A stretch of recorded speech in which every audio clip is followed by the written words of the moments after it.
നമസ്കാരം. മലയാളി വാർത്തയിലേക്ക് സ്വാഗതം. CMRL എക്സാലോജിക് സാമ്പത്തിക ഇടപാടുമായി ബന്ധപ്പെട്ട് കഴിഞ്ഞ ദിവസം പ്രതിപക്ഷ നേതാവ് പിണറായി വിജയന്റെ മകൾ വീണ ടിയെ ചോദ്യം ചെയ്തിരുന്നു എൻഫോഴ്സ്മെന്റ് ഡയറക്ടറേറ്റ്. ലഭ്യമായ തെളിവുകളുടെയും മൊഴികളുടെ അടിസ്ഥാനത്തിൽ തയ്യാറാക്കിയ 172 ചോദ്യങ്ങളാണ് വീണയോട് എൻഫോഴ്സ്മെന്റ് ഡയറക്ടറേറ്റ് ചോദിച്ചത്. ഈ 172 ചോദ്യങ്ങൾക്കാണ് എൻഫോഴ്സ്മെന്റ് ഡയറക്ടറേറ്റ് വീണയോട് ഉത്തരം തേടിയത്. 172 ചോദ്യങ്ങൾ. ആദായ നികുതി വകുപ്പ്, സീരിയസ് ഫ്രോഡ് ഇൻവെസ്റ്റിഗേഷൻ ഓഫീസ് എന്നിവരുടെ കണ്ടെത്തലുകൾ, അവർ കണ്ടെത്തലുകളിൽ റിപ്പോർട്ടാക്കിയിരുന്ന ആ റിപ്പോർട്ടിന്റെ അടിസ്ഥാനത്തിൽ കൂടിയായിരുന്നു വീണയെ ചോദ്യം ചെയ്തത്. 2 കമ്പനികളിലുമായി 2017-2021 കാലയളവിൽ നടത്തിയ 2.78 കോടി രൂപയുടെ കൺസൾട്ടൻസി ഫീസ് ഇടപാടുമായി ബന്ധപ്പെട്ട നേരിട്ടുള്ള ചോദ്യങ്ങൾക്ക് മനസ്സറിവില്ലാത്ത കാര്യമെന്നായിരുന്നു വീണയുടെ മറുപടി. എക്സാലോജി കമ്പനിയുടെ കൺസൾട്ടൻസി ബിസിനസ്സുമായി ബന്ധപ്പെട്ട ഫയലുകളെല്ലാം ബംഗളൂരു ഓഫീസിലാണ്. അന്നത്തെ പല കാര്യങ്ങളും ഓർക്കുന്നില്ല എന്നതടക്കമുള്ള ഒരു മറുപടിയാണ് വീണ നൽകിയത് എന്നാണ് നമുക്ക് മനസ്സിലാക്കാൻ സാധിക്കുന്നത്. സൂചനകൾ അത്തരത്തിലാണ്. മനസ്സറിവില്ല എന്നാണ് വീണ മറുപടി നൽകിയിരിക്കുന്നത്. അപ്പോൾ ആർക്കാണ് മനസ്സറിവുള്ളത് എന്ന ചോദ്യം ഇവിടെ ഉയരുന്നുണ്ട്. ആരുടെ മനസ്സറിവോടെയാണ് ഇത് നടന്നത് എന്ന ചോദ്യം ഉയരുന്നുണ്ട്. അതിന് ഉത്തരം കണ്ടെത്തേണ്ടതായിട്ടുണ്ട്. പണം നൽകിയ CMRL ഉടമകൾ, ഉദ്യോഗസ്ഥർ എന്നിവരുടെ മൊഴികളും വീണയുടെ മൊഴികളും പരിശോധിക്കുന്ന ജോലികൾ കഴിഞ്ഞ ദിവസം തന്നെ എൻഫോഴ്സ്മെന്റ് ഡയറക്ടറേറ്റ് തുടങ്ങിയിരുന്നു. CMRL കമ്പനി ഉടമ SN ശശിധരൻ കർത്തയുടെ ഭാര്യ ജയ S കർത്ത, മകൾ ഷിബി S കർത്ത എന്നിവരുടെ മൊഴികൾ ഈ കേസിൽ നിർണായകമാണ്.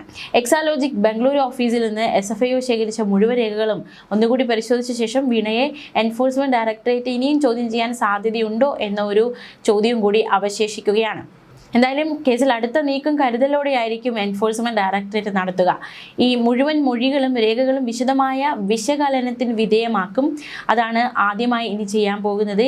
ഈ വിഷയത്തിൽ SFIO നടത്തിയ അന്വേഷണത്തിലെ മുഴുവൻ രേഖകളും EDക്ക് ലഭ്യമാകും. അതും കൂടി ചേർത്ത് വെച്ചിട്ടായിരിക്കും ഇനിയുള്ള നീക്കങ്ങൾ എൻഫോഴ്സ്മെന്റ് ഡയറക്ടറേറ്റ് നടത്തുക. തുടർന്ന് ഇതുകൂടി പരിശോധനയ്ക്ക് വിധേയമാക്കുന്ന അടിസ്ഥാനത്തിൽ അടുത്ത ഘട്ടം ചോദ്യം ചെയ്യലുകളിലേക്ക് കടക്കുക. മുൻ മുഖ്യമന്ത്രി പിണറായി വിജയനും മകൾ വീണയ്ക്ക് മാത്രമല്ല, അതിനപ്പുറമുള്ള സാധ്യതകളിലേക്ക് കൂടി വഴി തുറക്കുന്നതായിരിക്കും ഏജൻസിയുടെ അടുത്ത നീക്കങ്ങൾ എന്നാണ് അന്വേഷണ സംഘവുമായി ബന്ധപ്പെട്ട വൃത്തങ്ങൾ നൽകുന്ന സൂചന. പണം കൈമാറിയ CMRL അധികൃതരെയും പണം കൈപ്പറ്റിയ എക്സാലോജിക് ഉടമ വീണയും ചോദ്യം ചെയ്തതോടെ EDക്ക് പ്രാഥമിക ഡിജിറ്റൽ രേഖാമൂലമുള്ള തെളിവുകൾ ലഭ്യമായിട്ടുണ്ട്. കഴിഞ്ഞ ദിവസം കൊച്ചി ഓഫീസിൽ വെച്ച് വീണയെ ഏകദേശം 8 മണിക്കൂറോളമാണ് എൻഫോഴ്സ്മെന്റ് ഡയറക്ടറേറ്റ് തുടർച്ചയായി ചോദ്യം ചെയ്തത്. എക്സാലോജി കമ്പനിക്ക് CMRL നൽകിയ 2.78 കോടി രൂപയ്ക്ക് പകരമായി എന്ത് സേവനമാണ് നൽകിയതെന്നതിനും ശശിധരൻ കർത്തയുടെ കുടുംബവുമായി ബന്ധപ്പെട്ട എംപവർ ഇന്ത്യ ക്യാപിറ്റൽ ഇൻവെസ്റ്റ്മെന്റ് കമ്പനിയിൽ നിന്ന് വാങ്ങിയ 50 ലക്ഷം രൂപയുടെ വായ്പകളെ കുറിച്ചുമുള്ള കൃത്യമായ മറുപടികളാണ് ED ആവശ്യപ്പെട്ടത്. ഈ സാഹചര്യത്തിൽ ഡിജിറ്റൽ തെളിവുകളുടെയും മൊഴികളുടെ ശാസ്ത്രീയ വിശകലനത്തിനാണ് ഇപ്പോൾ ED മുൻഗണന നൽകുന്നത് എന്നാണ് മനസ്സിലാക്കാൻ സാധിക്കുന്നത്. മാത്രമല്ല, മെയ് മാസം നടത്തിയ തിരുവനന്തപുരം, കണ്ണൂർ, ബംഗളൂരു അടക്കം 10 കേന്ദ്രങ്ങളിൽ നടത്തിയ വ്യാപക റെയ്ഡുകളിൽ നിരവധി ഡിജിറ്റൽ തെളിവുകളും ബാങ്ക് രേഖകളും പിടിച്ചെടുത്തിരുന്നു. ഇതോടൊപ്പം CMRL ഡയറക്ടർമാരുടെ വീണയുടെ മൊഴികൾ പരസ്പരം ഒത്തുനോക്കുന്നുണ്ട്. ED ആദ്യം മൊഴികളിൽ വൈരുദ്ധ്യമുണ്ടോ എന്നും സേവനം നൽകിയെന്ന് അവകാശപ്പെടുന്ന IT പ്രോജക്റ്റുകളുടെ ഡിജിറ്റൽ ഫുട് പ്രിന്റ് യഥാർത്ഥത്തിൽ ഉള്ളതാണോ എന്നും ഫോറൻസിക് പരിശോധനയിലൂടെ ED ഉറപ്പുവരുത്തും. എന്തായാലും ഇവരുടെ മൊഴികൾ തമ്മിൽ വൈരുദ്ധ്യമുണ്ട് എന്ന പ്രാഥമിക വിവരം കിട്ടുന്നുണ്ട്. എന്തായാലും ഇതിന് വീണ്ടും സമൻസ് അയച്ച് വീണയെ ചോദ്യം ചെയ്യാൻ വിളിപ്പിക്കാനുള്ള സാധ്യതയും വളരെ കൂടുതലാണ്. മാത്രമല്ല, ഈ മാസപ്പടി വാങ്ങിയ ലിസ്റ്റിലുള്ള ഇനിയുമുണ്ട് രാഷ്ട്രീയ നേതാക്കൾ. അവരിലേക്കും അന്വേഷണം എത്തേണ്ടതായിട്ടുണ്ട്. മറ്റ് രാഷ്ട്രീയ ഉദ്യോഗസ്ഥ തലങ്ങളിലേക്ക് അന്വേഷണം വ്യാപിപ്പിക്കാനും ED ആലോചനയുണ്ട്. എന്തായാലും ഇനിയും വീണയെ ചോദ്യം ചെയ്യാൻ വിളിപ്പിക്കുമോ എന്ന ചോദ്യമാണ് ബാക്കിയാവുന്നത്. അതേസമയം വീണ ചോദ്യം ചെയ്യാനെത്തിയ ദിവസം ഈ വിഷയത്തെക്കുറിച്ച് സാമൂഹ്യ നിരീക്ഷകൻ രാജേന്ദ്രൻ മന്ത്രം മലയാളി വാർത്തയോട് പ്രതികരിച്ചിരുന്നു. ഈ കേസുമായി ബന്ധപ്പെട്ടുള്ള നിർണായകമായ ചില വിശകലനങ്ങളാണ് അദ്ദേഹം മലയാളി വാർത്തയോട് പങ്കുവച്ചത്. അദ്ദേഹത്തിന്റെ പ്രതികരണത്തിലേക്ക് ഒരിക്കൽ കൂടി. എൻഫോഴ്സ്മെന്റ് ഡയറക്ടറേറ്റ് മുന്നിൽ വീണ ചോദ്യത്തിന് ഹാജരായിരിക്കുകയാണ്. ഇനി അടുത്ത നടപടികൾ എന്തൊക്കെയായിരിക്കും? അടുത്ത നടപടികൾ എന്ന് പറയുന്നതിന് മുമ്പ് ഇപ്പൊ വന്നു ആദ്യത്തെ തവണ അസുഖം എന്ന് പറഞ്ഞു. അത് ചിലപ്പോൾ സ്വാഭാവികമായിട്ടും അസുഖമാണ്, പനിയൊക്കെ സർവത്രയാണല്ലോ. അപ്പോൾ അതിൻ്റെ ഒരു സമയം അവർ കൊടുത്തു, 4-5 ദിവസത്തെ വിശ്രമം. അത് കഴിഞ്ഞിട്ട് അവരെ കൃത്യമായിട്ട് വിളിച്ചു. അന്ന് തന്നെ കൃത്യസമയത്ത് തന്നെ 11 മണിക്ക് ഹാജരാവാനാണ് പറഞ്ഞത്. 11 മണിക്ക് തന്നെ ഹാജരായിട്ടുണ്ട്.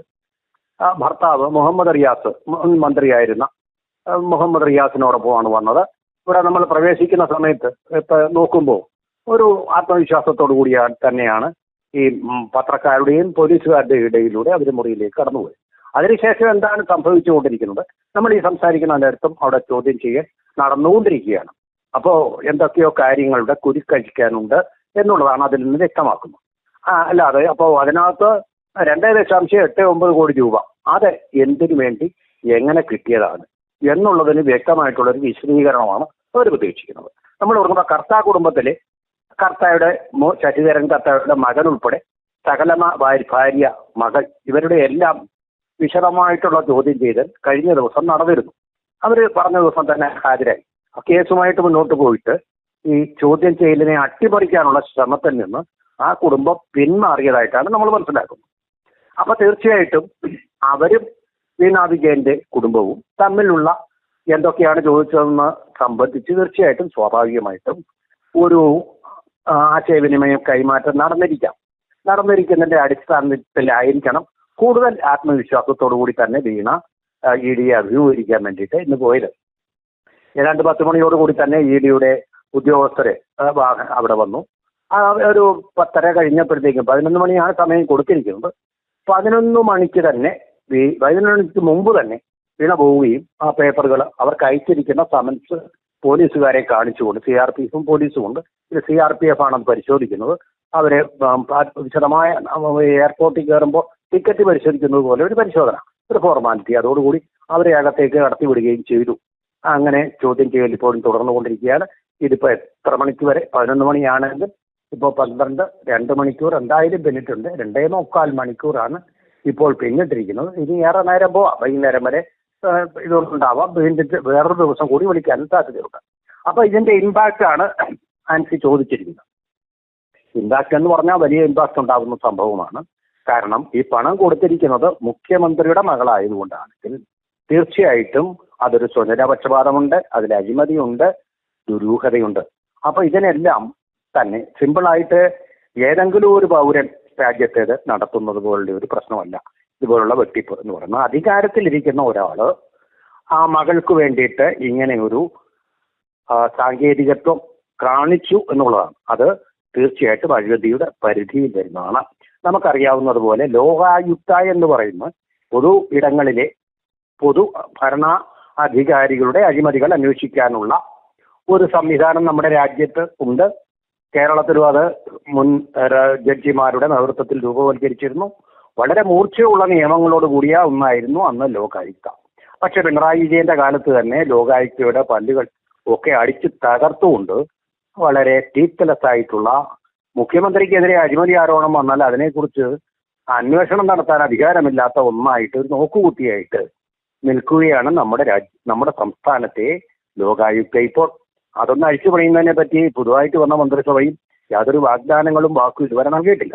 അങ്ങനെ ഇരിക്കെ ഇപ്പോ ഉന്നത സ്ഥാനങ്ങളിൽ അഴിമതി നടന്നിട്ടുണ്ടെങ്കിൽ അതിനെ കുറിച്ച് അന്വേഷിക്കാനും അവരെ ചോദ്യം ചെയ്യാനുമുള്ള ഒരു സംവിധാനം ഇപ്പൊ ED മാത്രമായിട്ട് മാറിയിരിക്കുകയാണ്. നമ്മുടെ ഒരേ ഒരു ആശ്രയം സത്യം അറിയാൻ ED മാത്രമായിട്ട് മാറിയിരിക്കുകയാണ്. ഇപ്പൊ ഈ കേസിൽ ശിക്ഷിച്ചാലും ഇല്ലെങ്കിലും അന്വേഷണം നടത്തുന്നതിന് വരുന്ന രേഖകൾ കുറ്റമറ്റതും പഴുതുറ്റതുമായിരിക്കും. അന്വേഷിച്ചാൽ ഈ കേസ് വരുന്നുണ്ടോ, കേസ് വന്നിട്ട് അവർ ശിക്ഷിക്കപ്പെടുന്നുണ്ടോ, പിന്നത്തെ കാര്യമാണ്. ഇപ്പൊ ഈ അന്വേഷണം നടക്കുമ്പോൾ കേരളത്തിന് അറിയേണ്ട ഒരു കാര്യം, ഏതെങ്കിലും തരത്തിൽ നമ്മളുടെ അവകാശങ്ങൾ ചോർത്തപ്പെട്ടിട്ടുണ്ടോ എന്ന് പറഞ്ഞാൽ നമ്മൾ കൊടുത്ത നികുതി പണത്തിൽ നിന്നുള്ള പണം ഒരു മുഖ്യമന്ത്രിയുടെ ഒരു കുടുംബത്തിലേക്ക് പോയിട്ടുണ്ടോ? ഇത് ഞാൻ പറയാൻ കാരണം KSIDCക്ക് 13% ഷെയർ ഉള്ള ഒന്നാണ് CMRL എന്ന് പറയുന്ന ശശിധരൻ കർത്തായുടെ കമ്പനി. ഈ കമ്പനി കോടിക്കണക്കിന് രൂപയുടെ ഫണ്ട് രാഷ്ട്രീയ നേതാക്കന്മാർക്ക്, മാധ്യമ പ്രവർത്തകർക്ക്, മാധ്യമ ഉടമകൾക്ക് ഒക്കെയായിട്ട് നൽകി കഴിഞ്ഞിട്ടുണ്ട്. ഇതിനോ വാചന അദ്ദേഹം തന്നെ സമ്മതിച്ചിട്ടുണ്ട്. ഇത്ര കോടികൾ ഇദ്ദേഹത്തിന് കൊടുക്കണമെങ്കിൽ അതിൽ എത്രയോ കോടികളുടെ ലാഭമായിരിക്കണം ഈ സ്ഥാപനം കൊയ്തുകൊണ്ടിരിക്കുന്നത്.